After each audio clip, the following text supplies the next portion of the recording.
तर नमस्कार मित्रांनो, आज आपण रिव्ह्यू करणार आहोत आयशरच्या 548 या ट्रॅक्टरचा। आणि केतन शेठ आपल्याला माहिती देणार आहेत या ट्रॅक्टरची, कारण की आपण गाड्यांची रिव्ह्यू करतो, आपल्याला ट्रॅक्टरबद्दल काही जास्त माहिती नाही।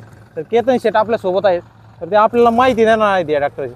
तर केतन शेठ, किती हॉर्स पॉवरचा ट्रॅक्टर आहे? हा ट्रॅक्टर 50 हॉर्स पॉवरचा आहे। 50 हॉर्स पॉवरचा आहे। आणि किती न्यूटन मीटरचा टॉर्क? 185 न्यूटन मीटरचा टॉर्क जनरेट करतो आणि जास्तीत जास्त 190 न्यूटन मीटर टॉर्क जनरेट करतो। 190 जास्तीत जास्त? हा, जास्तीत जास्त। आणि या ट्रॅक्टरची सर्वात मोठी खासियत काय आहे?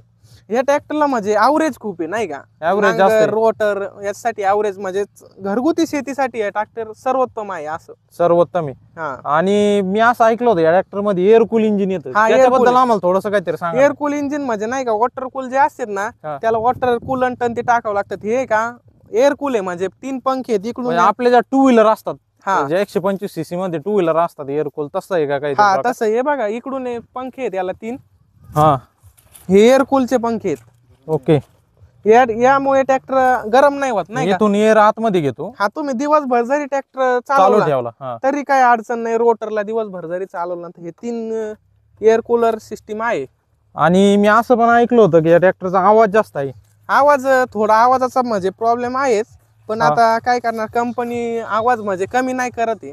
तुमच्याकडे याच्यातला आधी 45 HP चा आयशर होता, 485 होता ना। 45 HP चा आयशर होता, त्याच्यामध्ये आवाजाचं प्रमाण जेवढं होतं तेवढंच याच्यात काहीच बदल झालेला नाही, काहीच बदल झालेला नाही। आणि स्पीडच्या बाबतीत कसं काय? फक्त याला काय केलेलं आहे, मल्टी स्पीड PTO HP दिलेला आहे ते कंपनीने। काय फरक पडतो म्हणजे 540 इकॉनॉमी आणि स्टँडर्ड। हा, मागच्या व्हिडिओ मध्ये तुम्हाला मी जॉन डियर बद्दल सांगितलं ना, 2 स्टँडर्ड आणि इकॉनॉमी, तशी सिस्टीम याला आहे। ओके। आणि आणखीन काय, म्हणजे या ट्रॅक्टर मध्ये मी असं ऐकलं होतं ॲव्हरेज खूप चांगलं देतो? हा, ॲव्हरेजला खूप मस्त। आपण जॉन डियर मध्ये जे बघितलं होतं गिअरचं, तसं गिअर याच्यात कोणते गिअर येतात ते थोडं सांगा। याला पुढे टायर 750 चे येतात। 750 750-16। हा, 750-16। आणि पाठीमागचे? पाठीमाग 14-9-28 चे येतात। 14-28 म्हणजे जॉन डियर पेक्षा छोटे आहे का पाठीमागचे? ओके। आणि त्याच्यानंतर याला माग कशी सिस्टीम आहे? तुम्ही जे सांगितलं होतं, तुम्ही ते घेतलं, घेतलं होतं तसं तिकीट आपण का याला नाही घेतली, नाही का? घ्यायची आता, पहिली सर्व्हिसिंगला गेल्यावर घ्यायची किट। ओके। आणि याच्यात ते तुम्ही म्हणले होते ते पिन वगैरे घेतलं? हा, ते बॉक्स नाही, याला कंपनीचा बॉक्स येतो ना, कंपनीकडूनच। याला कंपनीकडूनच कंपनी, त्याच्यामुळे वेगळी किट घ्यायची गरज नाही। दोन इथे ऑइल डिस्ट्रीब्युटर घ्यायची गरज आहे। बाकी तर काय ट्रॅक्टर मध्ये सेमच। त्याच्यानंतर हे कशासाठी? मी जॉन डियर मध्ये पण बघितलं होतं, हे कशासाठी असते काय? हे का पाठीमाग ट्रॉलीच्या लाईट साठी असतं, नाही का? म्हणजे तुम्ही रात्री जर ट्रॉली मध्ये काम करत असला तर फॉरेन कंट्री मध्ये ते ट्रॉलीला तुम्ही फक्त पिन अटॅच करायची, त्याच्यानंतर याच्यात पिन अटॅच केली का पाठीमाग ट्रॉलीला उजेड प्रोव्हाइड होतो। आणि गिअर बद्दल सांगा ना आम्हाला, त्याचं आपण हे बघू, इन्स्ट्रुमेंट क्लस्टर बघू, गिअर बघू शकता। याला डिजिटल मीटर दिलेलं आहे कंपनीने। डिजिटल मीटर दिलंय? हा। चावी एकदा चालू करून दाखवा। डिजिटल मीटर दिलेलं आहे कंपनीने। ओके। हे EF म्हणजे फ्युलचं डिजिटल मीटर आहे। हा। आणि हे बॅटरीचं आहे। हे टेम्परेचर आहे। आणि हे आपलं नाही का इंडिकेटर, हा त्याचं। आणि याच्यात तुमचे किती तास झाले ट्रॅक्टरचे ते सर्व डिजिटल मीटर मध्ये दिसते? सर्व दिसतं। हा, डिजिटल टाइम पण दिसतो। मतलब म्हणजे किती RPM नी चालू आहे ते पण दिसतं, ते डिजिटल डिस्प्ले मध्ये दिसते। आणि इथे तुम्हाला हे सर्व लाईट वगैरे, लाईटची स्विच इथे, इथं इंडिकेटर दिसते, इथं इंडिकेटर आहेत ना? हा, इंडिकेटर। आणि एक गोष्ट सांगायची राहील, दोन्ही ट्रॅक्टर मध्ये तुम्हाला हजार्ड लाईट देखील। हा, हजार्ड लाईट देखील। आणि ही हॉर्न आहे हा। ओके।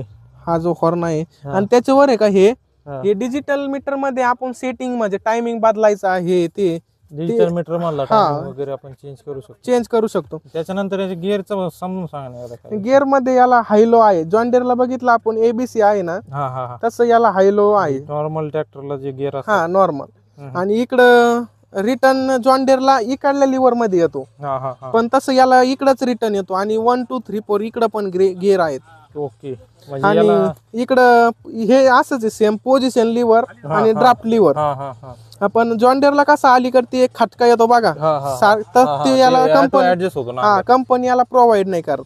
याला तुम्हाला मॅन्युअल ऍडजस्ट करावं लागेल। आणि त्याच्यानंतर हे कशाचं आहे? इथं टूल बॉक्स येतो। टूल बॉक्स, हे लिव्हर कशाचं? हे रोटरीचं लिव्हर आहे, रोटरचं। या PTO साठी का ते?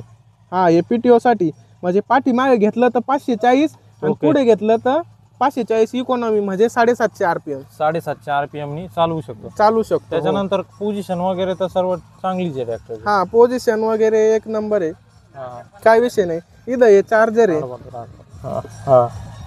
याच्यामध्ये तुम्हाला इथे मोबाईल चार्जिंगला पोर्ट देखील भेटतो. हा त्याच्यात पण लाईट आहे.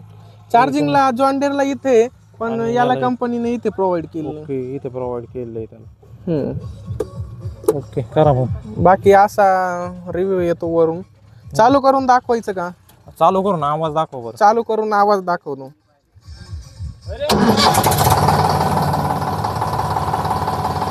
आयडल RPM बघू शकता. आयडल RPM ला थोडं व्हायब्रेशन आहे. 600-700 आयडल RPM दाखवतोय. थोडंसं व्हायब्रेशन कमी होतं, थोडा रेस दिल्याच्या नंतर. हा थोडं रेस दिल्याच्या नंतर व्हायब्रेशन कमी होतं. आवाज काय कमी झालेला नाहीये. पहिलं आवाज जे कमी झालेला 45 नाही. ट्रॅक्टर होतं तेवढाच आवाज आहे. थोडी रेस कर. हे बघा चालून दाखव, थोडी रेस करून. थोडं आपण पुढं घेऊ.